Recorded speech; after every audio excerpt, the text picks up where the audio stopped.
No centro da estante, mesmo por cima da lareira, estava uma fotografia a preto e branco, de mim e de Jane no dia do nosso casamento. Ali tirara a foto das escadas do registro civil.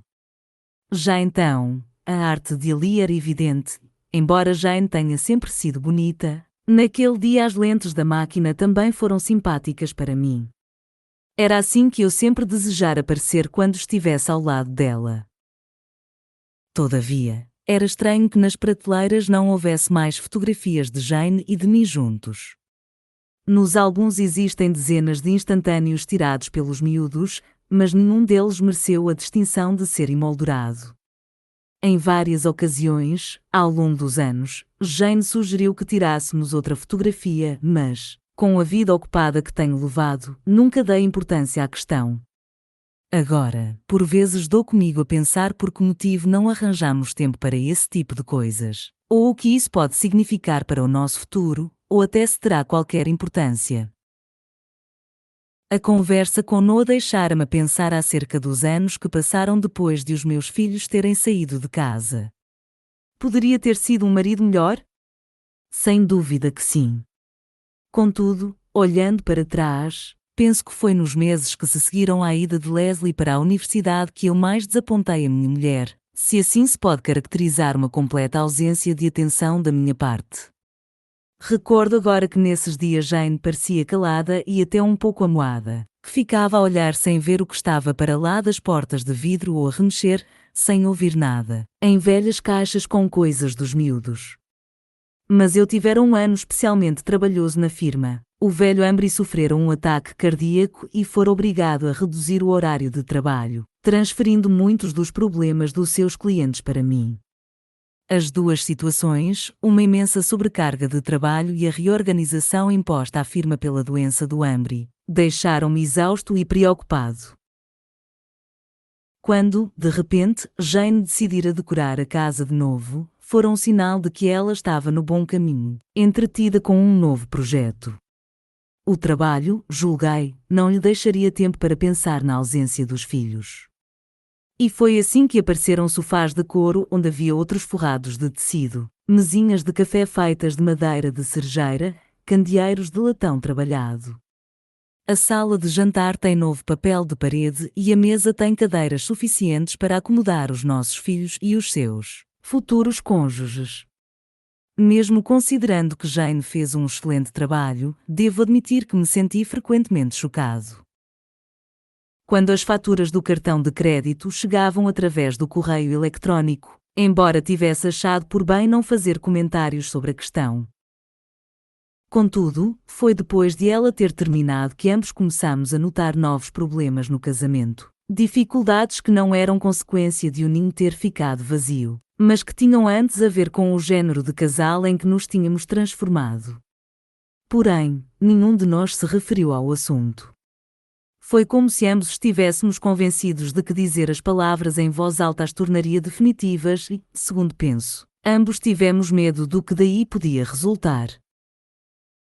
Devo dizer que, pelo mesmo motivo, nunca recorremos ao aconselhamento matrimonial.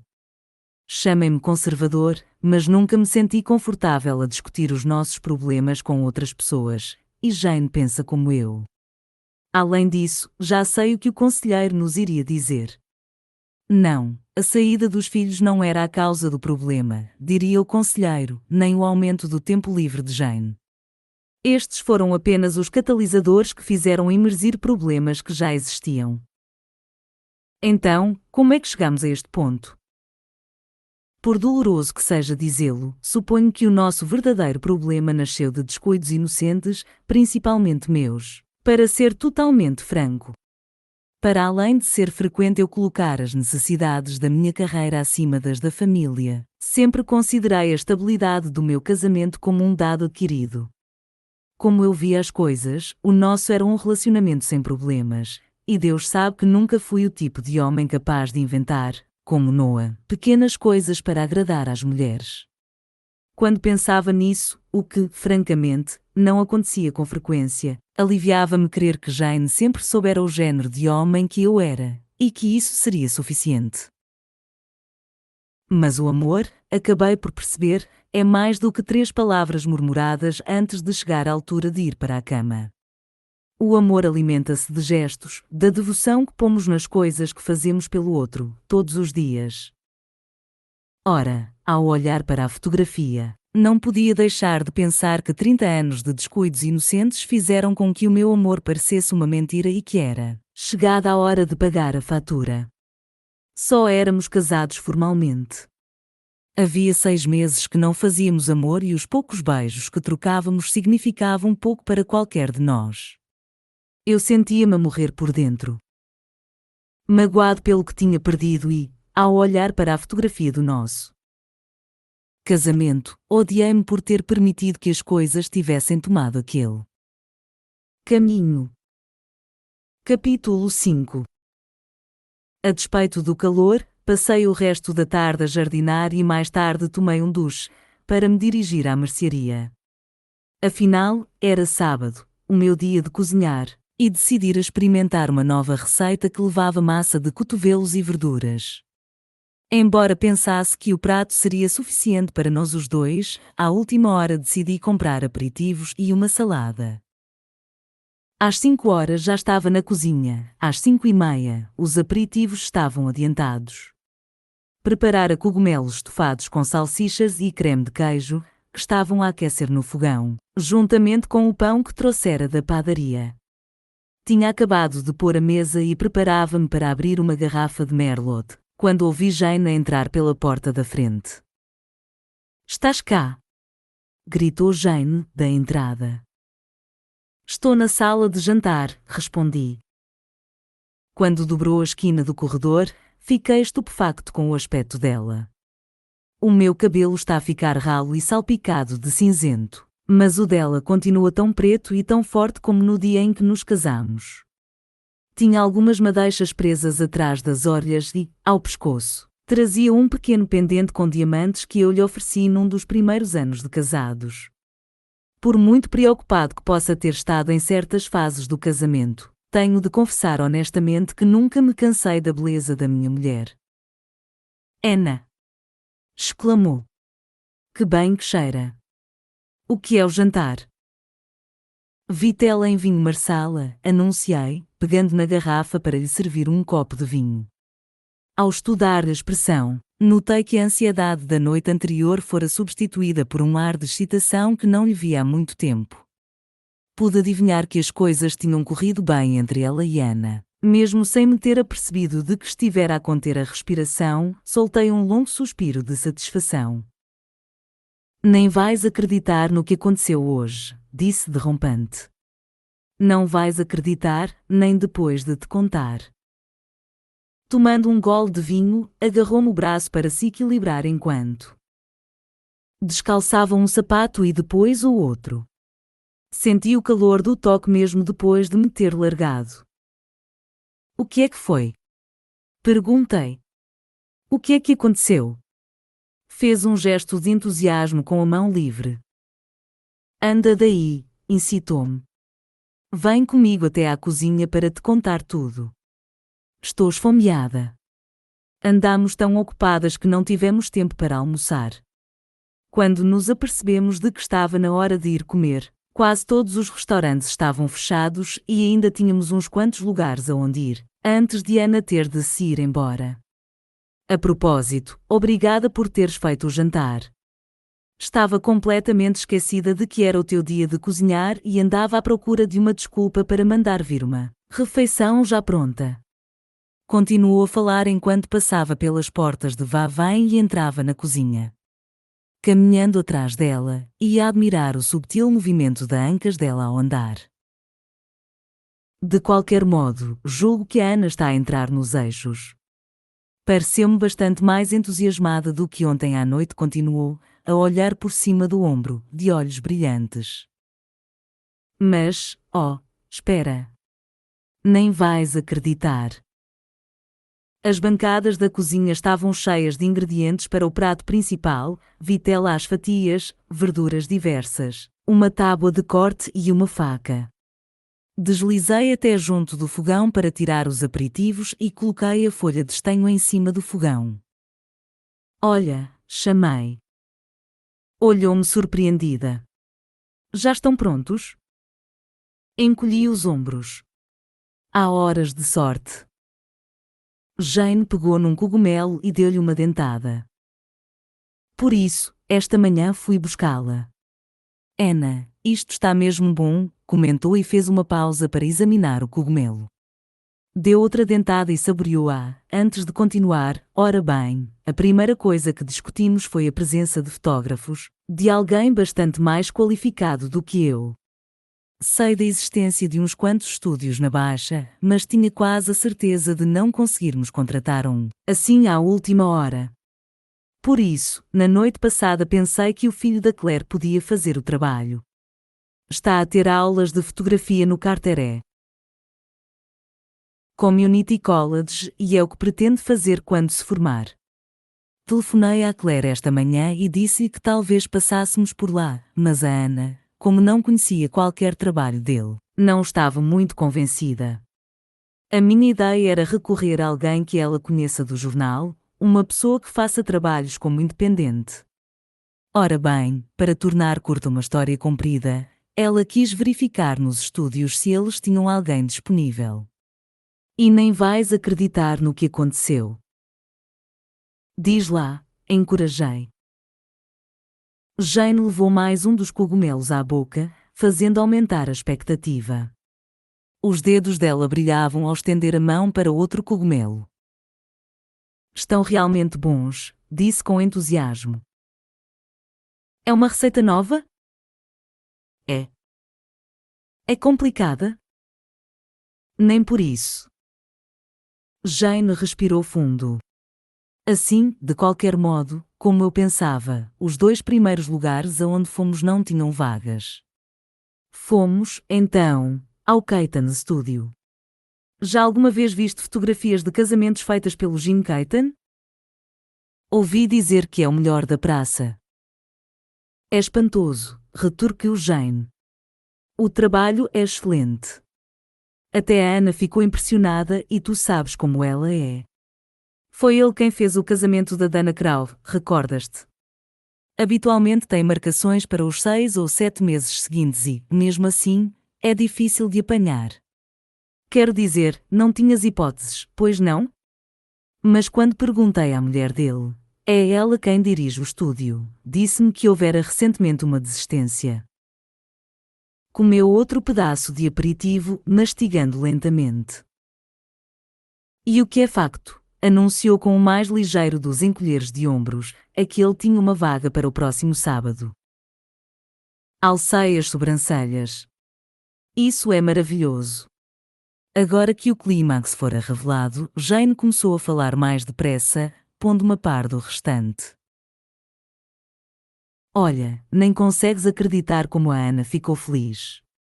O Jim Keaton? Mesmo que dispusesse de 1 ano para planear tudo, era ele quem eu teria escolhido. Devemos ter passado umas 2 horas a ver alguns dos álbuns que eles conservam para a mostra, só para assentarmos ideias. A Ana perguntava-me se eu gostava de certos tipos de fotografias, ou então era eu quem lhe perguntava quais os que ela preferia. Tenho a certeza de que Mrs. Keaton ficou a pensar que somos malucas. Logo que terminávamos um álbum, pedíamos outro. Ela foi bastante simpática ao esclarecer todas as dúvidas que apresentámos. Quando saímos dali, acho que ambas demos beliscões a nós mesmas para nos convencermos da sorte que tivemos. Faço ideia. Assim, depois disso, continuou Jane com vivacidade, dirigimos-nos para as pastelarias. Uma vez mais, tivemos de fazer uma série de paragens, mas eu não estava demasiado preocupada com o bolo. Não é coisa que tenha de ser preparada com meses de antecedência, pois não? De qualquer das formas, descobrimos uma casa pequena que o faz, mas eu não fazia ideia de quantas opções teria de considerar. Existe um catálogo só para bolos de noiva. Há bolos grandes, bolos pequenos e de todos os tamanhos intermédios. Depois, é claro, tens de decidir o sabor, o tipo de cobertura, o feitio, as decorações adicionais e todas essas coisas. Parece excitante, interrompi. Ela dirigiu o olhar para o céu. Não sabes da missa à metade, respondeu, e ambos nos rimos com a sua alegria bem evidente. As estrelas nem sempre estão bem alinhadas, mas naquela noite pareciam estar. Ela sentia-se arrebatada, a noite era uma criança e estávamos prestes a iniciar uma romântica refeição em conjunto. Tudo parecia correr bem neste mundo e, ao ver-me ali, ao lado da minha mulher de 3 dezenas de anos, ocorreu-me subitamente que o dia não poderia ter corrido melhor se o tivesse planeado de antemão. Enquanto eu acabava de preparar o jantar, Jane ia dando conta dos outros eventos do dia, entrando em pormenores acerca do bolo, 2 camadas, sabor a baunilha, cobertura com iogurte, e das fotografias. Keaton remedeia qualquer imperfeição em computador. À luz quente da cozinha, apenas adivinhava os finos pés de galinha à volta dos olhos dela, marcas suaves da nossa vida em comum. Estou feliz por ter corrido tudo bem. E considerando que foi o teu primeiro dia, acho que fizeste progressos notáveis. O odor a manteiga derretida encheu a cozinha e o assado começou a chiar ligeiramente. Eu sei. E acredita que me sinto feliz, respondeu a Jane.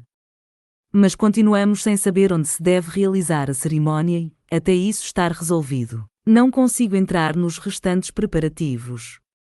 Disse à Ana que podia ser aqui, mas ela não se mostrou muito agradada com a ideia. O que é que ela pretende? Ainda não tenho a certeza. Pensa que talvez preferisse um casamento num jardim qualquer. Um lugar não demasiado formal. Não deve ser assim tão difícil encontrar um lugar. Talvez tenhas uma surpresa. O único lugar de que me lembrei foi o Triumph Palace, mas não penso que o consigamos num prazo tão curto. Nem sei se eles autorizam a realização de casamentos. Adicionei sal, pimenta e alho em pó ao assado. A Horton Plantation também é interessante. Recordas-te? O casamento dos Bratton foi lá, no ano passado. Lembrava-me, fica entre Wilmington e Southport, a quase 2 horas de caminho de New Bern. E um bocado fora de mão, não achas? Perguntei. Tendo em conta que a maioria dos convidados é aqui das redondezas. Eu sei. Foi apenas uma ideia. De qualquer maneira, tenho a certeza de que já está alugado. E um lugar na Baixa? Numa das residenciais? Jane abanou a cabeça. Acho que, na maioria dos casos, são muito pequenas, nem sei quantas delas dispõem de jardins, mas posso dar uma vista de olhos. E se a ideia não resultar, bem, encontrarei outro lugar. Pelo menos espero encontrá-lo. Jane franziu as sobrancelhas, perdida em pensamentos.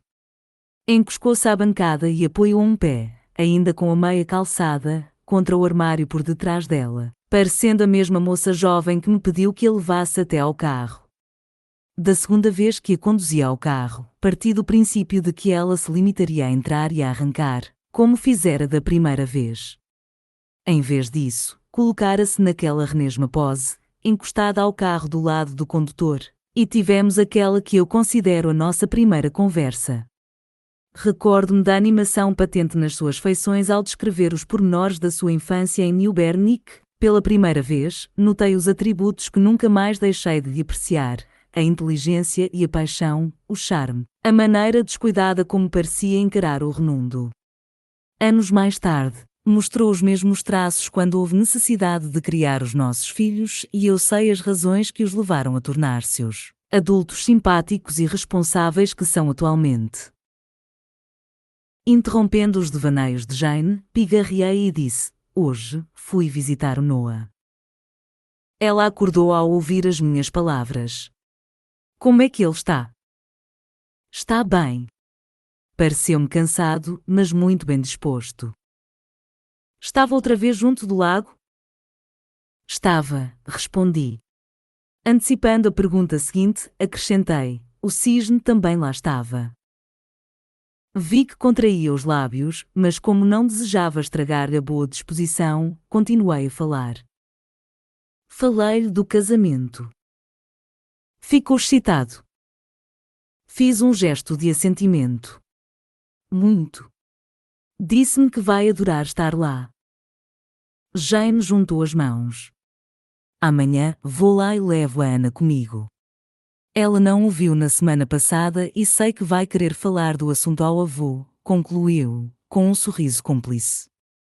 E, a propósito, obrigada por teres ido vê-lo hoje. Sei quanto ele aprecia as tuas visitas. Sabes que eu também gosto de estar com ele. Pois sei. Mas agradeço-te, mesmo assim. A carne estava pronta e acrescentei-lhe os restantes ingredientes: vinho marsala, sumo de limão, cogumelos, caldo de carne, cebolinhas de França picadas, cebola às rodelas. Adicionei mais um pouquinho de manteiga para ficar no ponto, um prémio pelos 10 quilos que eu conseguira perder no ano transato. Já falaste com o Joseph e com a Leslie? Perguntei.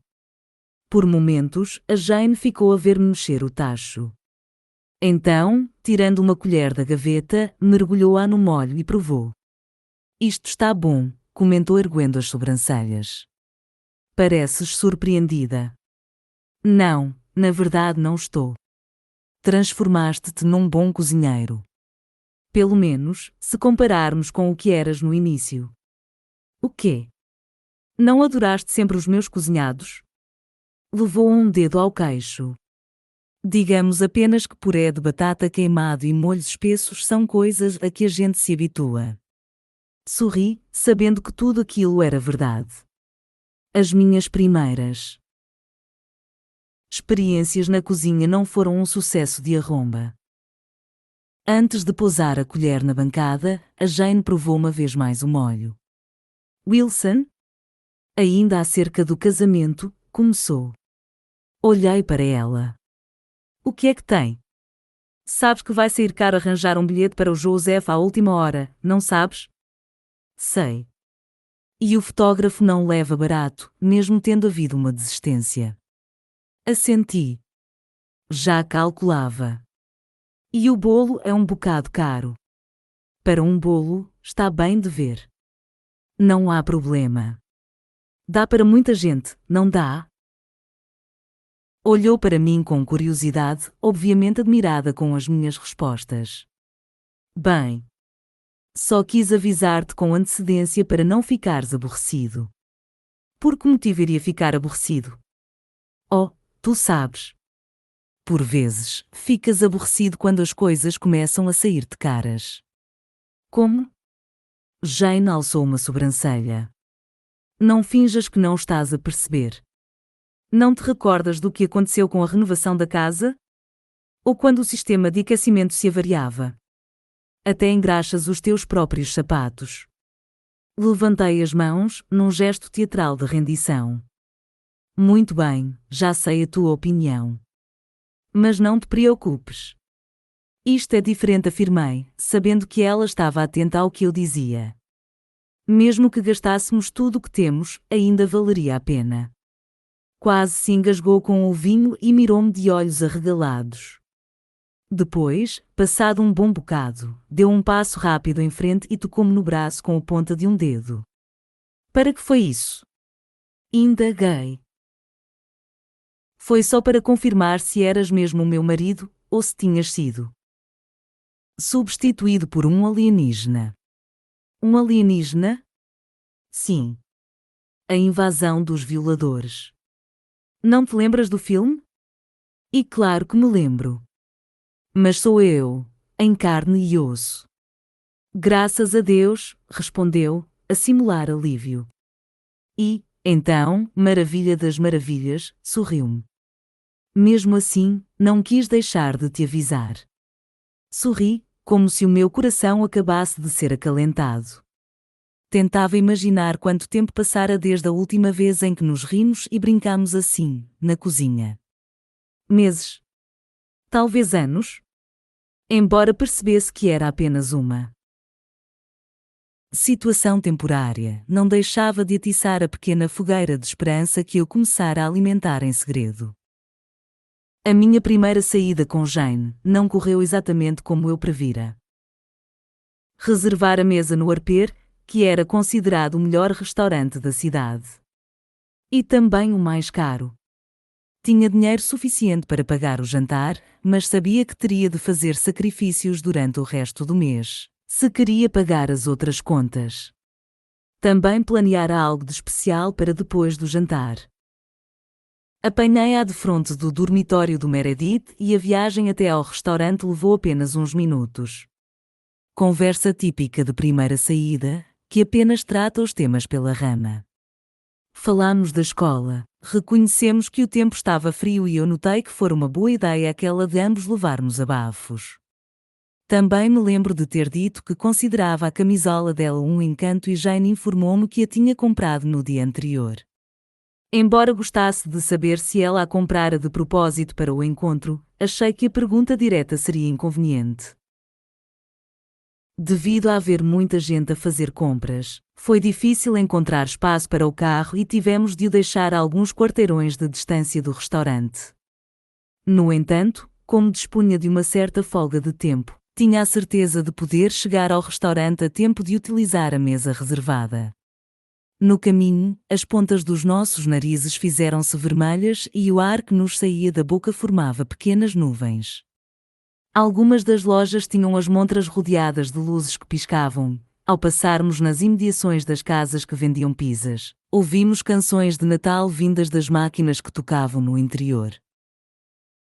Estávamos já perto do restaurante quando vimos o cão. Encolhido num beco, era um animal de médio porte, mas estava magro e coberto de sujidade. Tremia e, pelo aspecto do pelo, via-se que andava perdido havia algum tempo. Sem saber se o cão era perigoso, coloquei-me entre ele e Jane, mas ela passou por mim e agachou-se, a tentar atrair a atenção do animal. Tudo bem, sussurrou. Não te vamos fazer mal. O cão recuou mais para o escuro. Tem coleira, indicou Jane. Aposto que anda perdido. Não desviava os olhos do cão, que parecia estudá-la com prudente curiosidade. Consultando o relógio, verifiquei que ainda dispunhamos de alguns minutos até à hora marcada no restaurante. Embora continuasse com dúvidas quanto ao perigo que o cão poderia representar, baixei-me junto de Jane e comecei a falar ao animal no mesmo tom que ela usava. Continuamos por algum tempo e o cão não se mexeu. A Jane deu um pequeno passo na direção dele, mas o cão ganiu e desandou. Está assustado, explicou Jane. Que havemos de fazer? Não quero deixá-lo por aí abandonado. Está anunciado que esta noite a temperatura vai descer abaixo de 0. E, se estiver perdido, a única coisa que quer é regressar a casa. Suponho que deveria ter-lhe dito qualquer coisa. Podia dizer-lhe que tínhamos tentado, que podíamos ligar para o canil, ou até que podíamos voltar depois do jantar e, no caso de o cão ainda andar por ali, voltaríamos a tentar apanhá-lo. Porém, a expressão de Jane obrigou-me a ficar calado. O rosto dela mostrava um misto de preocupação e desafio, a primeira indicação que eu tinha da sua bondade e preocupação com os seres mais desfavorecidos. Descobri que não tinha outro remédio, que tinha de a acompanhar no que ela desejava fazer. Deixa-me tentar, propus. Para falar com franqueza, não sabia muito bem o que havia de fazer. Crescera sem nunca ter tido um cão, pela simples razão de a minha mãe ser alérgica a estes animais. Mas estendi a mão e continuei a falar em voz baixa, tentando imitar o que vira as pessoas fazerem nos filmes. Deixei que o cão se habituasse à minha voz e, quando avancei um pouco, ele permaneceu quieto. Sem querer espantar o pateta, parei, deixei que se habituasse um pouco mais a mim e avancei um pouco mais. Depois do que me pareceu uma eternidade, quando já estava muito perto dele, estendi a mão e ele esticou o nariz na direção dela. Depois, decidindo que nada tinha a temer da minha parte, lambeu-me as pontas dos dedos. Momentos depois, já podia dar-lhe palmadinhas na cabeça e olhei para Jane por cima do ombro. Ele gosta de ti, constatou ela, parecendo admirada. Encolhi os ombros. Parece que sim. Consegui ler o número de telefone escrito na coleira, e Jane foi à livraria próxima para ligar de um telefone público e avisar o dono do animal. Enquanto ela esteve ausente, fiquei à espera junto do cão que, quanto mais acarinhado, mais parecia apreciar o toque da minha mão. Quando Jane voltou, ainda tivemos de esperar cerca de 20 minutos até o dono chegar para levar o cão. Era um homem na casa dos 30 anos e mal teve tempo de sair do carro. A agitar a cauda, o cão surgiu imediatamente ao lado do dono. Depois de levar o seu tempo a receber as lambidelas do animal, o homem virou-se para nós. Muito obrigado por terem telefonado. Andava perdido há uma semana e o meu filho nunca mais deixou de chorar todas as noites. Não fazem ideia do que o regresso do cão vai significar para ele. Ter o cão de volta foi a única coisa que pôs na sua lista de presentes de Natal. Embora oferecesse uma recompensa, nem Jane nem eu quisemos aceitá-la, pelo que ele voltou a agradecer-nos, antes de tornar a entrar no carro. Ao vê-lo arrancar, creio que ambos sentimos que fizéramos algo de útil. Depois de o som do motor deixar de se ouvir, Jane tomou-me o braço. Ainda estamos a tempo de utilizar a mesa reservada? Perguntou. Consultei o relógio. Estamos atrasados meia hora. Mas ainda devem ter a nossa mesa, não é? Não sei. Para começar, foi difícil fazer a marcação. Tive de pedir a um dos professores que fizesse a chamada por mim. Talvez tenhamos sorte, adiantou Jane. Não tivemos. Quando chegamos ao restaurante, a nossa mesa já fora ocupada e a próxima vaga era para as 21h45. Jane levantou a cabeça e olhou para mim. Pelo menos fizemos a felicidade de uma criança, concluiu. Eu sei, concordei, respirando fundo. E voltaria a fazer o mesmo. Ficou a estudar-me por momentos e apertou-me o braço. Também estou feliz por termos parado, mesmo que não consigamos jantar aqui. Rodeada por um halo de luz da rua, ela parecia quase etérea. Há algum outro lugar onde gostasses de ir? Perguntei. Inclinou a cabeça para um lado. Gostas de música? 10 minutos depois, estávamos sentados numa mesa da sala da pizzaria que víramos ao passar. Embora tivesse planeado um jantar com velas e vinho, acabámos por pedir cerveja para beber com a nossa pizza. Contudo, Jane não parecia desapontada. Discorreu com facilidade acerca das suas aulas de mitologia grega e de literatura inglesa, dos seus anos no Meredith, das amigas e de tudo o que lhe veio à cabeça. Durante a maior parte do tempo, limitei-me a acenos de cabeça e a fazer as perguntas necessárias para a manter a falar durante as 2 horas que se seguiram, devendo confessar que nunca me agradara mais a companhia de qualquer outra pessoa. Na cozinha, notei que Jane me olhava com curiosidade. Tentando afastar as recordações, dei os toques finais na refeição e trouxe a comida para a mesa. Depois de nos sentarmos, baixámos as cabeças e fiz a oração, agradecendo a Deus todas as benesses recebidas. Tu estás bem? Há uns minutos parecias preocupado, comentou Jane ao pôr alguma salada no prato. Enchi os copos de ambos. Na verdade, estava a recordar-me da nossa primeira saída, respondi. Ah, estavas? Perguntou com o garfo a meio do caminho. Por quê? Não sei, disse eu, a empurrar o copo de vinho para a frente dela. Ainda te lembras? Claro que me lembro. Foi pouco antes de irmos passar as férias de Natal a casa. Tínhamos planeado um jantar no Arper, mas encontramos um cão desgarrado e perdemos a marcação. Por isso, jantámos naquela pizzaria pequena que há na mesma rua. E depois disso? Semi cerrou os olhos, a tentar ordenar os eventos corretamente. Metemo-nos no carro e fomos ver as decorações ao longo da Avermill Road, certo? Insististe em que eu saísse do carro para darmos uma volta, embora estivesse um frio de rachar. Uma das lojas instalara uma aldeia do Pai Natal e, quando me levaste até lá, O homem vestido de Pai Natal deu-me a prenda que tinhas escolhido como o meu presente de Natal. Recordo-me de ter ficado espantada por teres tido aquele trabalho todo com uma primeira saída. Lembras-te do que escolhi para ti? Como é que poderia esquecer-me? Retorquiu, a sorrir. Um chapéu de chuva. Ora bem, exclamou, levantando as mãos para o teto. Depois disso, como é que eu poderia aceitar convites de outros tipos? Na altura, a minha forma de os caçar era pedir-lhes que me levassem ao carro. Não nos podemos esquecer de que no Meredith os únicos homens visíveis eram os professores e os serventes. Foi por isso que escolhi o chapéu, retorqui. Já conhecia a tua maneira de agir. Não tiveste indicação nenhuma, contrariou, sempre a sorrir. Fui a primeira rapariga que convidaste para sair. Não, não foste. Já tinha saído com raparigas.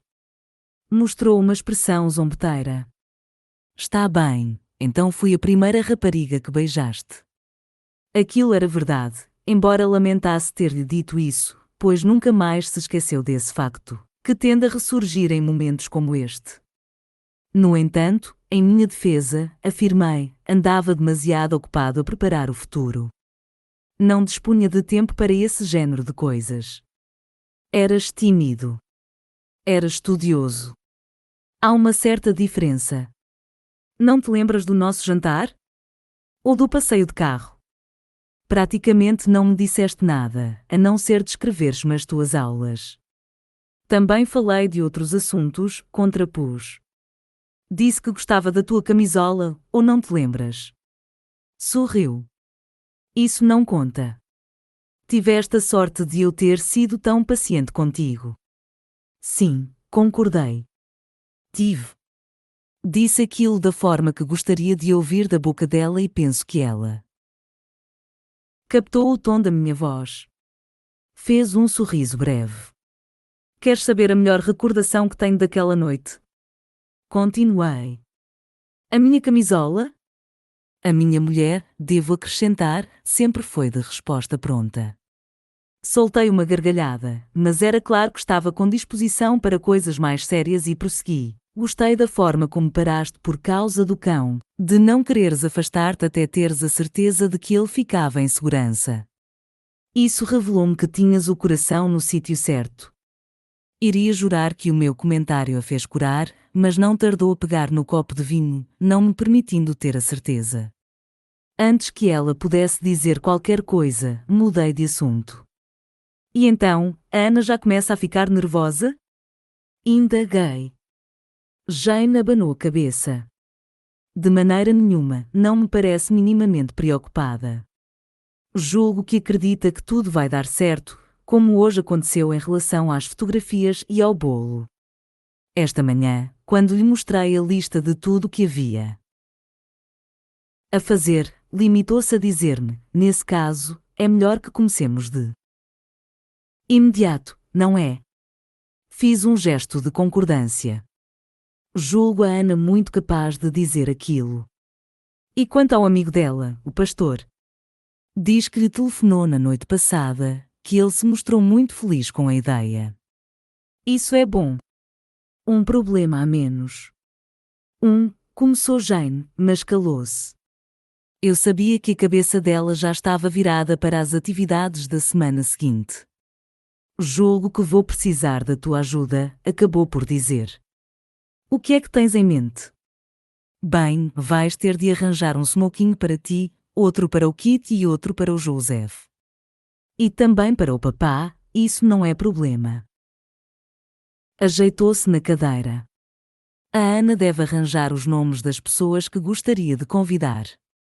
Como não temos tempo para enviar convites, alguém tem de se encarregar de os fazer pelo telefone. E como vou andar por fora, com a Ana, e tu estás de férias? Ergui as duas mãos. Não me importo de me encarregar disso. Começo amanhã. Sabes onde está o livro de endereços? Este é o tipo de pergunta a que tive de me habituar com a passagem dos anos. De há muito que Jane está convencida da minha incapacidade natural para encontrar certas coisas dentro da nossa própria casa. Também crê que, por eu às vezes pôr qualquer objeto fora do sítio, a tornei responsável por saber o sítio exato em que eu não o devia ter colocado. Nada disto, tenho de afirmar, é da minha inteira responsabilidade. Embora seja verdade que eu não conheço o sítio onde se encontra cada objeto que temos dentro de casa, isso deve-se mais aos diversos sistemas de arrumação utilizados do que à minha inaptidão. A minha mulher crê, por exemplo, que o lugar da lanterna é numa das gavetas da cozinha, embora, na minha maneira de ver, acho que o seu lugar é na despensa, onde mantemos a máquina de lavar e de secar. Resultado: a lanterna anda em volandas de um lado para o outro e, como eu trabalho fora de casa, não é possível manter-me atualizado sobre estas questões. Outro exemplo: se pouso as chaves do carro em cima da bancada, o meu instinto diz-me que elas ainda lá estão quando forem precisas, embora Jane decida automaticamente que eu irei procurá-las junto ao quadro que está à entrada. Quanto à localização do livro de endereços, para mim era um dado assente que estaria na gaveta da mesa do telefone. Fora ali que o pusera da última vez que me servira dele e ia dizer isso mesmo quando Jane me interrompeu os pensamentos. Está na estante, junto dos livros de culinária. Olhei para ela. Pois claro, concordei. A boa disposição entre nós durou até acabar o jantar e começar a arrumação da mesa. Então, lentamente, de forma quase imperceptível no início, os gracejos fáceis entre nós deram lugar a uma conversa mais formal, entrecortada por longas pausas. Na altura em que começámos a limpar a cozinha, tínhamos regressado ao diálogo habitual, em que os sons mais animados não provinham de qualquer de nós, eram produzidos pelo manusear dos pratos. Nem consigo explicar como é que chegamos a esta situação, para além de constatar que parecíamos não ter nada mais a dizer um ao outro. Jane voltou a fazer perguntas acerca de Noah e eu repeti a resposta que já lhe dera. Um minuto depois, ela voltou a falar do fotógrafo, porém, a meio da história, parou, ao aperceber-se de que também já tinha contado aquele episódio. Como nenhum de nós falara com o Joseph ou com a Leslie, também não havia quaisquer novidades em relação a eles. Quanto a trabalho, como eu estava de férias, não tinha qualquer pormenor de que me pudesse valer. Comecei a sentir a disposição com que iniciáramos o serão a desvanecer-se e queria evitar que o inevitável acontecesse. Pus a mente a funcionar, à procura de qualquer saída, e finalmente aclarei a garganta. Ouviste falar do ataque de um tubarão, em Wilmington? Perguntei. Estás a falar daquele da semana passada? Em que a vítima foi uma rapariga? Sim, desse mesmo. Já me falaste nisso. Já te contei. Na semana passada, leste-me o artigo. Lavei, à mão, o copo de que a Jane se servira para beber o vinho, depois passei o funil por água. Ouvi-a a remexer no armário, à procura de um tupperware. Que maneira mais horrorosa para começar umas férias, observou Jane. A família ainda nem tinha despejado completamente a mala do carro. Os pratos vinham a seguir e limpei-os dos restos de comida. Abri a porta do tubo que leva ao contentor do lixo e o deslizar dos restos pareceu ecoar pelas paredes, fazendo ressaltar o silêncio que reinava entre nós. Quando acabei, pus os pratos dentro da máquina de lavar. Entretive-me a arrancar umas ervas do jardim, expliquei. Pensava que tinhas feito isso há uns dias. Pois fiz. Carreguei também os talheres e passei por água as pinças da salada. Abri e fechei a torneira da água e fiz deslizar o tabuleiro dos pratos para fora e para dentro. Espero que não tenhas ficado tempo demasiado ao sol, comentou. Mencionara aquilo porque o meu pai morrera de ataque cardíaco, quando tinha 61 anos de idade e estava a lavar o carro. A minha família era atreita a doenças do coração, uma situação que eu sabia preocupar Jane. Embora naquela altura fôssemos mais amigos do que amantes, sabia que Jane nunca deixaria de tratar de mim. Tratar dos outros era um imperativo da sua natureza e nunca deixaria de ser assim. As irmãs também são assim, o que atribuo à educação recebida de Noa e de Ali. Abraços e gargalhadas eram o pão nosso de cada dia naquela casa, um lugar onde eram apreciadas anedotas, pois ninguém admitia mesquinharias. Por vezes dou comigo a pensar que género de pessoa eu seria se tivesse nascido no seio daquela família. Amanhã, espera-se um dia igualmente quente, informou Jane, interrompendo-me os pensamentos. Corroborei a informação. Ouvi no noticiário que a temperatura poderá atingir os 35 graus. E também se espera muita umidade. 35? Foi o que disseram. É calor a mais. Jane guardou os restos do jantar no frigorífico e eu limpei as bancadas. Depois da intimidade de há pouco, a ausência de conversa com sentido parecia ensurdecedora. Pela expressão na cara da Jane, percebia que também ela estava desapontada pelo regresso à situação normal. Sacudiu o vestido, como se procurasse palavras nos bolsos. Por fim, inspirou profundamente e forçou um sorriso. Acho que vou telefonar à Leslie, informou. Momentos depois, encontrei-me sozinho na cozinha, a desejar uma vez mais ser outra pessoa qualquer e a ponderar se seria possível recomeçarmos tudo. Nas 2 semanas que se seguiram à nossa primeira saída, Jane e eu encontrámo-nos mais 5 vezes, antes de ela regressar a New Bern para as férias de Natal. Estudámos juntos por 2 vezes, fomos uma vez ao cinema e passámos 2 tardes a passear pelo campus da Universidade de Duke. Mas houve um passeio especial, que me ficou para sempre gravado na memória. Estava um dia triste. Tinha chovido durante toda a manhã e o céu estava carregado de nuvens cinzentas, mais parecendo que estávamos no final do dia. Era domingo, 2 dias depois de termos salvo o cão perdido, e Jane e eu caminhávamos por entre os diversos edifícios que compõem a universidade. Como é que são os teus pais? Perguntou Jane. Dei uns passos a pensar e acabei por responder: são boas pessoas. Ela ficou à espera demais, mas como não ouviu mais nada, deu um toque com o seu ombro no meu. É tudo o que tens a dizer? Sabia que era uma tentativa para me obrigar a abrir-me, embora não fosse coisa que me agradasse muito fazer. Também sabia que Jane continuaria a picar-me, com simpatia e persistência, até o conseguir. Era esperta, de uma esperteza não muito comum, não só em termos académicos como também no conhecimento das pessoas. De mim, em especial. Tentei rodear a questão, não sei o que mais posso dizer-te. Acho que são pais normais. São funcionários públicos e vivem há quase 20 anos numa casa da cidade, em Dupont Circle. E na capital federal, onde eu fui criado. Penso que, há alguns anos, pensaram comprar casa nos subúrbios, mas nenhum deles pareceu disposto a suportar as deslocações. Por isso, ficamos onde estávamos. Tinhas quintal? Não. Mas havia um pátio bonito e por vezes as ervas irrompiam por entre os tijolos. Ruth. Onde foi que os teus pais se conheceram? Em Washington. Foram ambos criados na cidade e conheceram-se quando trabalhavam para o Departamento dos Transportes.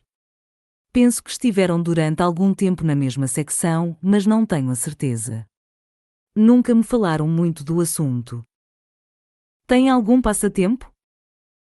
Ia pensando na pergunta ao mesmo tempo que revia mentalmente os meus pais. A minha mãe escreve cartas ao diretor do Washington Post, respondi.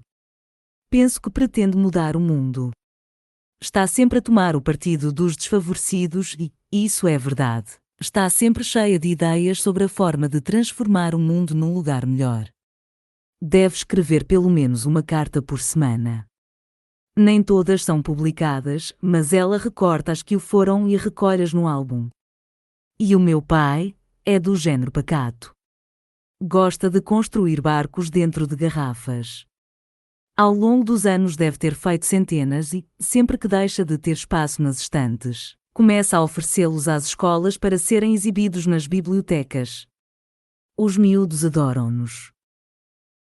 E tu, também os adoras? Não. Trata-se do escape do papá.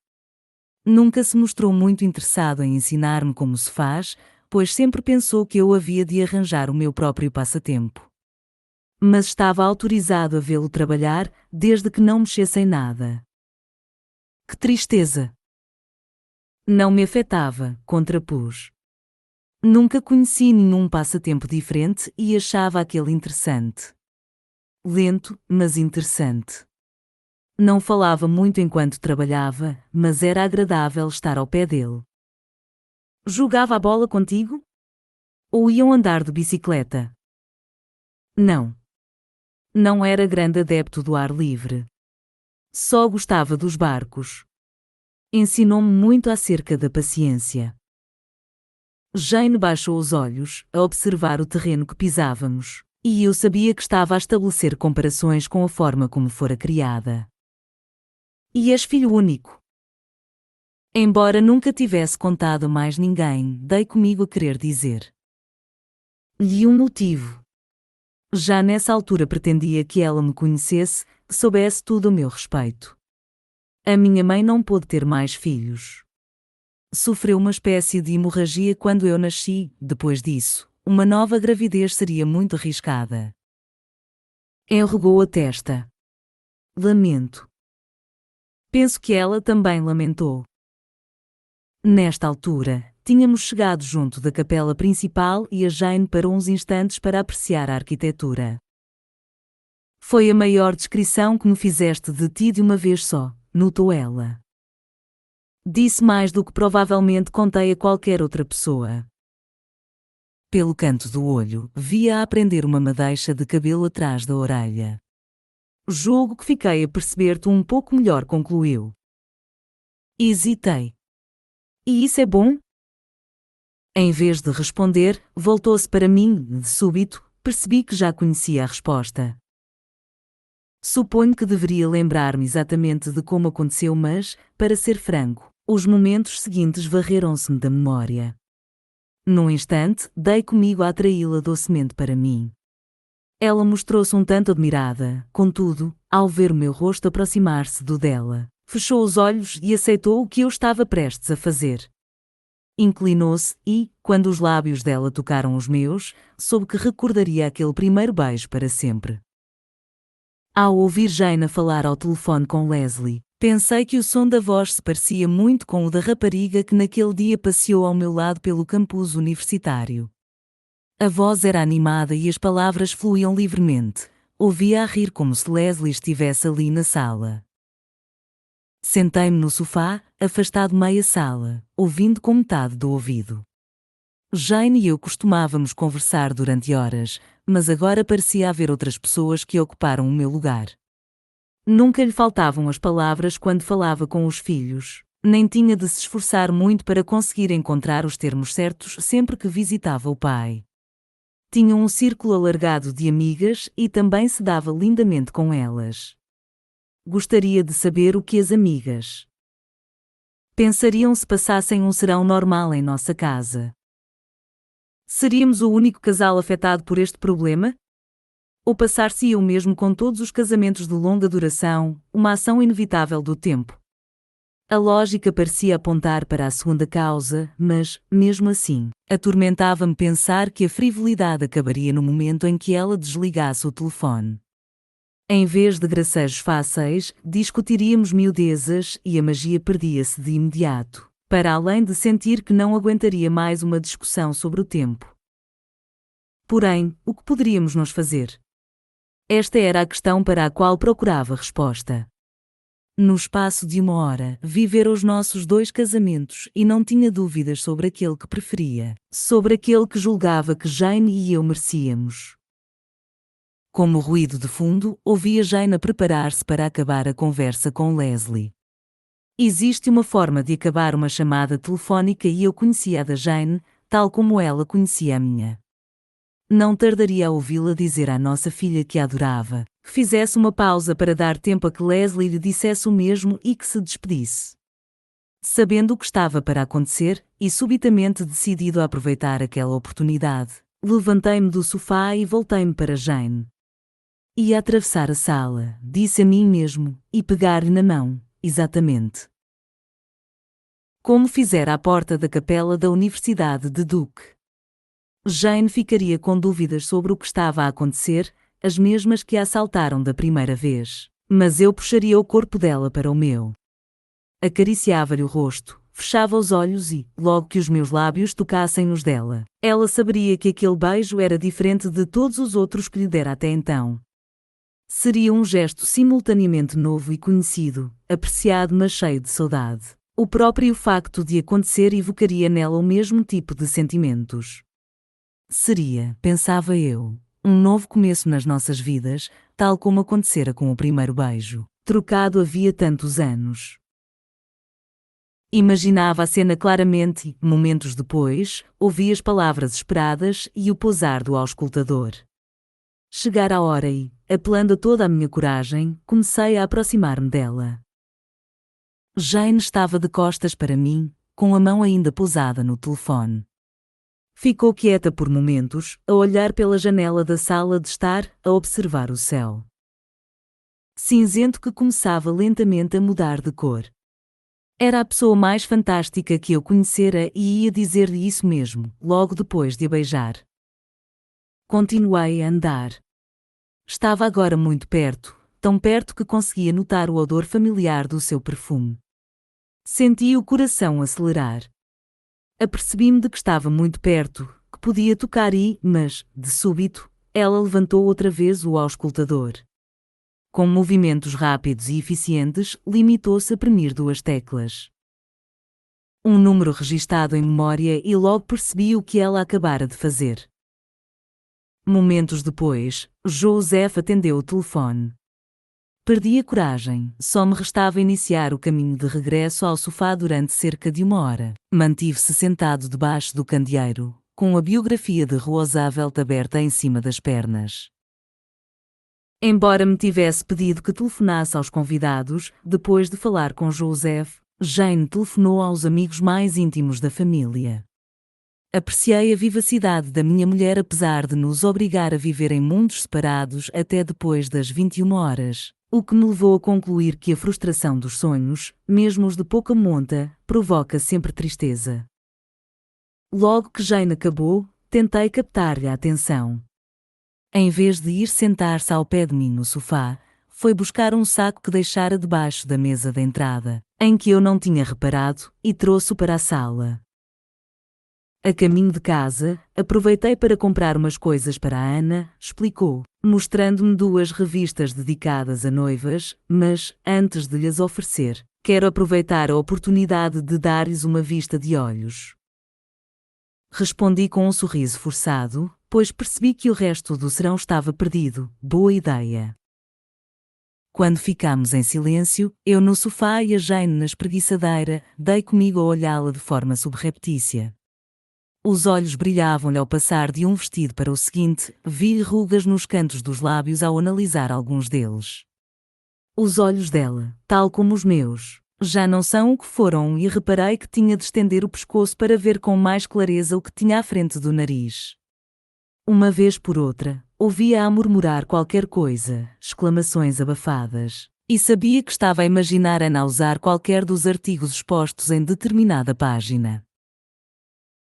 Ao observar aquele rosto expressivo, maravilhei-me com o facto de, numa altura ou noutra, ter beijado cada pedacinho dele. Apetecia-me gritar: foste a única que amei, mas o bom senso prevaleceu. Lembrei-me de que seria mais sensato guardar tais manifestações para outra ocasião em que beneficiasse de toda a atenção dela e as palavras pudessem ser retribuídas. O serão prosseguiu sem que eu tirasse os olhos dela, apesar de fingir que lia o livro. Poderia fazer aquilo durante toda a noite, pensei, mas o cansaço instalou-se, pois percebi que Jane iria ficar acordada pelo menos mais 1 hora. As páginas marcadas não deixariam de exigir uma segunda análise, o que implicaria folhear de novo as 2 revistas. Jane? Diz, foi a resposta automática. Tive uma ideia. Não tirou os olhos da página da revista. Sobre o quê? Sobre o local para a cerimónia. Finalmente pareceu ouvir e olhou para mim. Talvez não seja a solução ideal, mas tenho a certeza de que o local está disponível, informei. E ao ar livre e há imenso espaço para estacionamento. E também há flores. Flores aos milhares. Onde? Hesitei. Em casa do Noah. Exclamei. Sob a latada, ao lado do roseiral. A Jane abriu e fechou a boca, pestanejou várias vezes, como se quisesse clarear a visão. Então, muito lentamente, começou a sorrir. Capítulo 6. De manhã, encomendei os fatos para os homens e comecei a telefonar aos amigos e vizinhos que constavam da lista de convidados da Ana e, na maioria dos casos, recebi as respostas que esperava. Claro que vamos lá estar, disse um casal. Não perderíamos a cerimónia por nada deste mundo, afirmou um outro. Embora se tratasse de chamadas amigáveis, não gastei muito tempo ao telefone e deu a tarefa por concluída ainda antes do meio-dia. Jane e Ana tinham ido à procura de flores para o ramo de noiva. Para o fim da tarde, pensavam passar por casa de Noah. Como tinha muito tempo, até à hora a que devíamos juntar-nos, decidi ir até Creekside. No caminho, passei pelo supermercado e comprei 3 pães Wonder Bread. Enquanto conduzia, os meus pensamentos divagaram para a casa de Noah e para a primeira vez que lá fui, há muitos anos. Jane e eu já namorávamos havia 6 meses quando ela me convidou a ir à sua casa. Tinha acabado o curso em Meredith, em junho, e depois da cerimónia voltámos a New Bern no meu carro, sempre atrás do carro dos pais dela. Jane era a mais velha dos irmãos, os 4 estavam separados por apenas 7 anos, quando chegamos. As caras deles mostraram que eu ainda estava a ser avaliado. Mesmo tendo estado presente com a família na cerimónia de graduação e de ali ter chegado a dar-me o braço, não conseguia deixar de me sentir constrangido por não saber a impressão que causara. Ao adivinhar a minha ansiedade, logo que chegámos à casa dela, Jane sugeriu que fôssemos dar um passeio. A beleza sedutora das terras baixas teve um efeito calmante sobre os meus nervos. O céu apresentava uma cor azul esverdeada e o ar já não estava fresco como na primavera e ainda não era quente como no verão. Ao longo dos anos, Noah tinha plantado milhares de bulbos e os lírios irrompiam ao longo da seba em ramalhetes de cores variegadas. As árvores apresentavam 1000 tons de verde e o ar enchia-se do chilrear dos pássaros. Contudo, mesmo visto de longe, foi o roseiral que mais me encantou. Os 5 corações concêntricos, com os espécimes mais altos no meio e os mais baixos. Nos bordos, explodiam em manchas de vermelho, rosa, laranja, branco e amarelo. Os canteiros revelavam um caos intencional, uma espécie de compromisso entre o homem e a natureza que parecia quase deslocado ao sobressair de um fundo de beleza inculta. A seu tempo, acabámos sob a latada, junto do roseiral. Era óbvio que, por aquela altura, já me tornara um bom amigo de Jane, mesmo sem ter a certeza de que pudéssemos vir a ter um futuro comum. Como já disse, antes de me envolver numa relação séria, pretendia ter um emprego que me garantisse um rendimento. Ainda me faltava 1 ano para concluir a licenciatura em Direito e não me parecia decente pedir-lhe que esperasse por mim. Na altura não sabia, como é evidente, que ficaria a trabalhar em New Bern. Na realidade, no ano seguinte já tinha entrevistas marcadas com firmas de Atlanta e de Washington, enquanto ela fizera planos para regressar a casa. Todavia, Jane estava a tornar difícil o cumprimento dos meus planos. Parecia apreciar a minha companhia. Ouvia-me com interesse, desafiava-me alegremente e nunca deixava de me pegar na mão enquanto estávamos juntos. Recordo como me senti bem da primeira vez que ela fez isso. Por mais ridículo que pareça, quando um casal anda de mãos dadas, pode sentir-se bem ou não. Julgo que terá algo a ver com o entrelaçar dos dedos e a colocação correta do polegar, porém, quando tentei explicar-lhe o meu raciocínio, ela desatou a rir e pôs em dúvida a importância de semelhante análise. No dia em que recebeu o diploma, voltou a pegar-me na mão e, pela primeira vez, mencionou a história dos pais, Ali e Noah. Encontraram-se na adolescência e apaixonaram-se, mas Ali mudou-se e não voltaram a falar-se durante 14 anos. Enquanto viveram em estados diferentes, Noah trabalhara em New Jersey, de onde partira para a guerra para, no final, regressar a New Bern. Entretanto, Ali ficara noiva de outro homem. Em vésperas do casamento, porém, foi fazer uma visita a Noah e percebeu que era ele que sempre amara. Acabou por romper o noivado e permaneceu em New Bern. Embora já tivéssemos falado de muitos assuntos, nunca me contara nada acerca daquilo. Na altura, a história não me pareceu tão tocante como acho agora, o que atribuo à minha idade e ao facto de ser homem. No entanto, verifiquei que significava muito para ela e acabei por me sentir comovido pelo carinho com que Jane tratava os pais. Pouco depois de começar a narrativa, tinha os olhos brilhantes de lágrimas que lhe escorriam pelas faces. Começou por tentar escondê-las, mas depressa cessou a luta, como se tivesse decidido que não se importava que eu a visse chorar. O alívio implícito na decisão de Jane tocou-me profundamente, por me fazer compreender que ela estava a confiar-me algo que só era do conhecimento de poucas pessoas. Por mim, raramente encontrei motivos para chorar e, quando acabou, ela pareceu compreender essa minha característica. Lamento que me tenha emocionado desta maneira, desculpou-se suavemente. De facto, há muito que decidi contar-te a história. Contudo, só queria fazê-lo no momento exato e no lugar certo.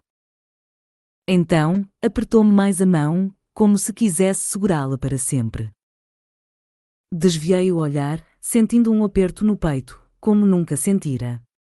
O cenário à minha volta era intensamente colorido, com cada pétala e cada folhinha de erva a destacar-se nitidamente. Por detrás dela, vi a família a juntar-se no alpendre. Os raios de sol faziam estranhos desenhos no chão. Obrigado por me teres contado, murmurei, quando me voltei para ficar de frente para ela. Soube finalmente o que era estar enamorado. Cheguei a Creekside e encontrei Noah junto do lago. Viva, Noah! Viva, Wilson!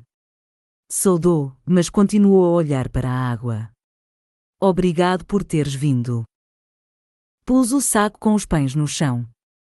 Tem passado bem? Podia estar melhor. Mas também podia estar pior. Sentei-me no banco, ao lado dele. No lago, o cisne não mostrou medo de mim e deixou-se ficar onde a água era mais baixa, perto de nós. Sugeriste, perguntou Noah, que a cerimónia se realizasse na casa. Fiz um sinal de assentimento. Fora aquela ideia que mencionara ao Noah no dia anterior. Penso que ficou surpreendida por não ser a primeira a lembrar-se disso. Ela tem muitas coisas em que pensar. Pois tem. Ela e a Ana saíram de casa logo que tomaram o pequeno almoço. Não consegue estar quieta? Bem pode dizê-lo. Praticamente, a Jane arrastou a Ana pela porta fora. Ainda não deram notícias. A Ali também reagiu assim quando do casamento da Kate. Estava a falar da irmã mais nova da Jane. Como o casamento do próximo fim de semana, o de Kate também se realizara em casa de Noah. A Jane fizera de dama de honor. Suponho que já deve andar à procura de vestidos de noiva. Olhei para ele, surpreendido. Para Ali, essa era a melhor parte, penso eu, continuou. Ela e a Kate passaram 2 dias em Raleigh, à procura do vestido perfeito. A Kate experimentou mais de uma centena e, ao chegar a casa, Ali descreveu-nos um por um. Laço para aqui, mangas para ali, seda e tafetá, cinturas cingidas, deve ter falado durante horas. Mas era tão bonita quando estava entusiasmada que eu mal ouvia o que ela estava a dizer. Descansei as mãos sobre o colo. Não penso que ela e a Ana tenham tempo para uma aventura dessas. Não, suponho que não terão, concordou, voltando-se para mim. Mas sabes que ela irá bonita, qualquer que seja o vestido. Concordei. Atualmente, os filhos de Noah partilham a manutenção da casa. É propriedade comum. Noah e Ali trataram de tudo antes de se mudarem para Creekside. Como a casa significava tanto para eles, e também para os filhos, nunca conseguiriam separar-se dela. Nem poderiam dá-la apenas a um dos filhos, pois trata-se do lugar onde está enraizado um sem número de recordações de toda a família. Como já disse, visito a casa com frequência e, enquanto percorria a propriedade, depois de sair de Creekside, ia tomando nota, mentalmente, do que tinha de ser feito. Um zelador mantinha a relva parada e a cerca em bom estado, mas havia muito a fazer para pôr a propriedade em condições de receber visitantes e eu não tinha possibilidades de o fazer sozinho. A casa, pintada de branco, acumulara uma camada de poeira cinzenta vinda com 1000 tempestades, mas isso não era nada que uma boa agulheta de pressão não pudesse resolver. Contudo, a despeito dos esforços do zelador, os terrenos encontravam-se em mau estado. As ervas cresciam à volta dos postes da cerca, as sebes tinham de ser podadas e dos lírios que tinham florescido só restavam caules secos. Hibiscos, hortênsias e gerânios acrescentavam manchas de cor, mas também precisavam de arranjo. Conquanto tudo aquilo pudesse ser arranjado relativamente depressa, o roseiral preocupava-me. Tinha crescido ao acaso desde que, havia anos, a casa ficara desabitada. Cada um dos corações concêntricos estava mais ou menos da mesma altura, e cada ramo parecia crescer por cima do último. As hastes apareciam de todos os lados e as folhas obscureciam boa parte da cor. Nem sabia se a iluminação exterior ainda funcionava. Do ponto onde me encontrava, parecia não haver maneira de resolver a situação que não passasse por uma poda total, ficando-se a aguardar um ano pelo regresso das flores. Esperava que o meu jardineiro conseguisse fazer um milagre. Se alguém podia executar o projeto, era ele. Um homem calmo, apaixonado pela perfeição, Nathan Little tinha trabalhado nos mais célebres jardins do estado da Carolina do Norte, Biltmore Estate, Tryon Place, Duke Botanical Gardens, e eu nunca encontrara alguém que soubesse mais acerca de plantas. A minha paixão pelo jardim lá de casa, pequeno mas, apesar disso, magnífico, mais os anos de convívio, tinham-nos tornado amigos e Nathan muitas vezes fazia questão de passar por lá, depois de terminado o seu dia de trabalho. Tínhamos longas conversas sobre a acidez dos solos e a importância da sombra no desenvolvimento das azaleias, sobre os diversos fertilizantes e até sobre as necessidades de água dos amores perfeitos. Conversas que nada tinham a ver com o meu trabalho no escritório e que, talvez por isso, me proporcionavam tamanha alegria.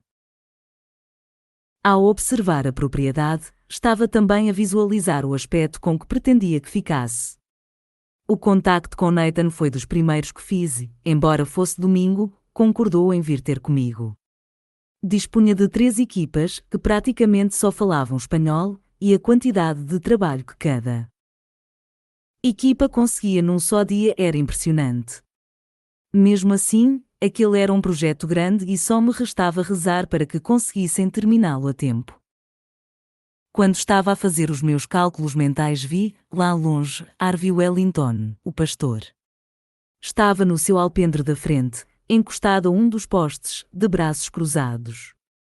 Não se mexeu depois eu ter reparado nele. Parecíamos estar a observar-nos mutuamente, passados momentos, vi-o sorrir. Vi no sorriso um convite para me aproximar, mas, distraído com qualquer coisa por um instante, quando voltei a olhar para o mesmo sítio, ele tinha desaparecido. Embora já tivéssemos falado, e ainda que já tivéssemos apertado as mãos, nunca entrara em casa dele. Nathan apareceu depois do almoço e passámos uma hora juntos. Ia fazendo gestos de concordância à medida que eu falava, mas fez um mínimo de perguntas. Quando acabei, ficou a olhar, com os olhos protegidos pelas palmas das mãos. Só o roseiral é que vai dar problemas, comentou. Dar-lhe um aspecto condigno será uma tarefa difícil. Mas é possível?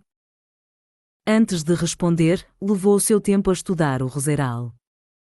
Quarta e quinta-feira, acabou por dizer. Trago a equipa toda, acrescentou. 30 pessoas. Apenas 2 dias? Inquiri. Incluindo o jardim? Ele sabia tanto da sua profissão como eu sabia da minha, mas a decisão não deixava de me confundir. Sorriu e pôs-me a mão no ombro. Não se preocupe, meu amigo, rematou. Ficará magnífico.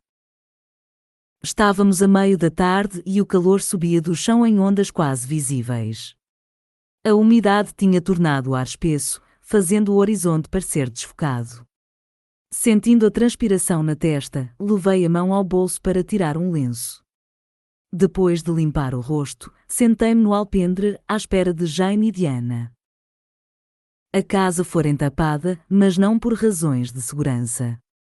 Nada disso. As janelas foram tapadas para prevenir atos de vandalismo e para evitar que as pessoas bisbilhotassem o que havia lá dentro. Fora Noah quem projetara tudo antes de se mudar para Creekside, mas, na realidade, foram os filhos quem fez a maior parte do trabalho, e as proteções estavam ligadas às paredes por dobradiças e seguras por fechos interiores, de modo a poderem ser abertas com facilidade pelo lado de dentro.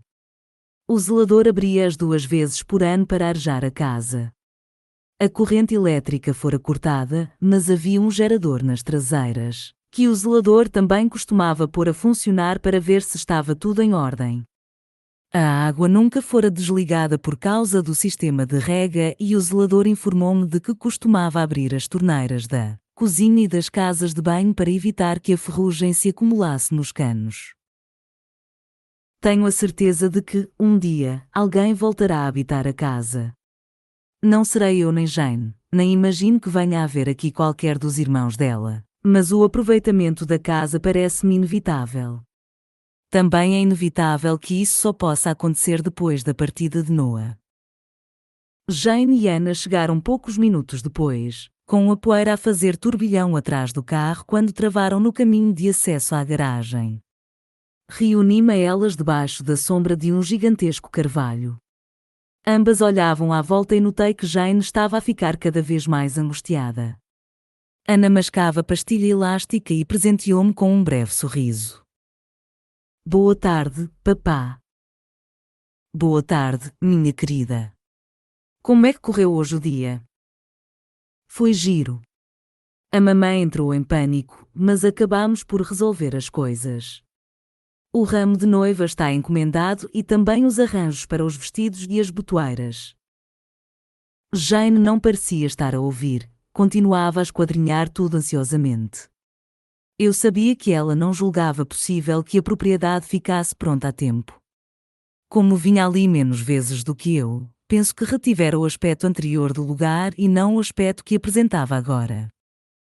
Pus-lhe a mão no ombro. Não te preocupes, ficará magnífico, assegurei-lhe, fazendo minha promessa do jardineiro. Mais tarde, eu e Jane percorremos juntos as veredas.